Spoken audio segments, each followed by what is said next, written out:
Markets, good morning. Thank you so much for joining us. Hello, Alexandra. Thanks a lot for having me. So great news when it comes to the vaccine and possible approval, even in the upcoming days, in the upcoming weeks. So is this the reason for this optimism when it comes to crude oil markets? Absolutely. Well, traders, what they look at now is demand is coming back.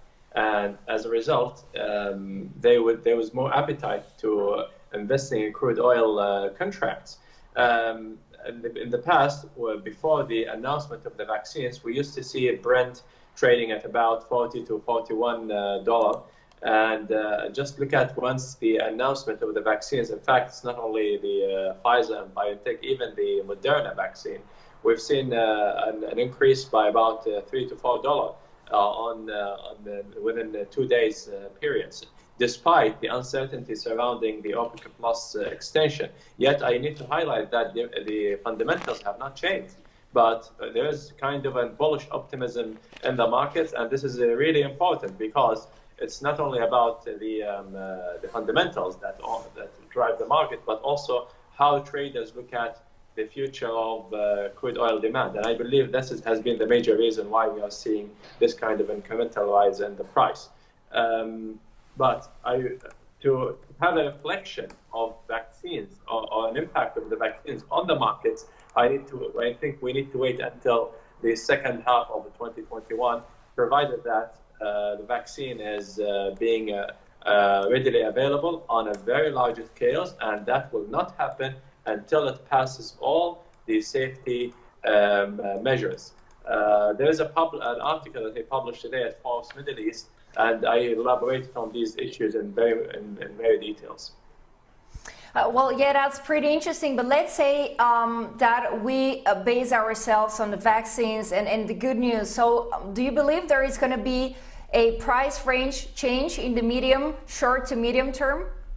I don't think prices will go higher than $40 to $45 Brent between November and even December. Yet, if OPEC Plus have a consensus on November the 30th on an extension from 3 to 6 months, no less than 3 months, then I believe prices could rise up by maybe $1 to $2 more.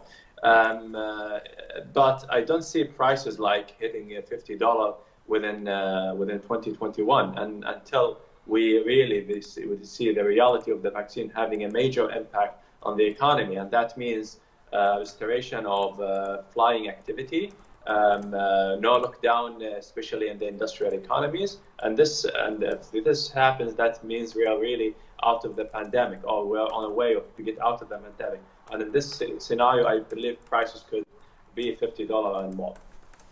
Yeah, that's pretty interesting. I would like to talk about the dynamics when it comes to the OPEC Plus. What do you expect from the November 30th meeting and December 1st? Because certainly it's going to be very important for the markets. It is extremely uncertain situation.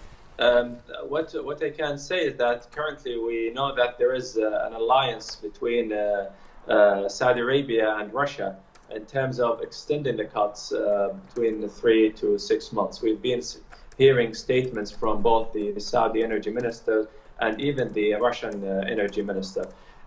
Yet some members who are currently have not achieved their full pledge for compensating all the oversupplies that they have had between June and October. Currently, we have about 2.3 million barrels of oversupply that must be compensated in December and perhaps even January 2021. So I think there needs to be some sort of negotiations between among the OPEC Plus in order to convince all the members to agree to that consensus. So I believe it is. I tend to think that we could see an extension, yet I cannot guarantee that will happen on November the 30th. So are they instead different scenarios apart from the extension?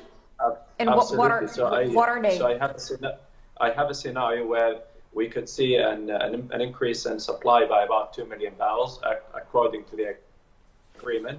And if that happens, then we could see a decline in the prices by perhaps bringing them back to about $40 or $41 for Brent.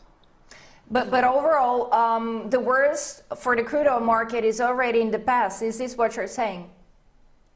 The trade wars, you mean? Oh, the price wars. The worst, yeah, when it comes to prices. The worries.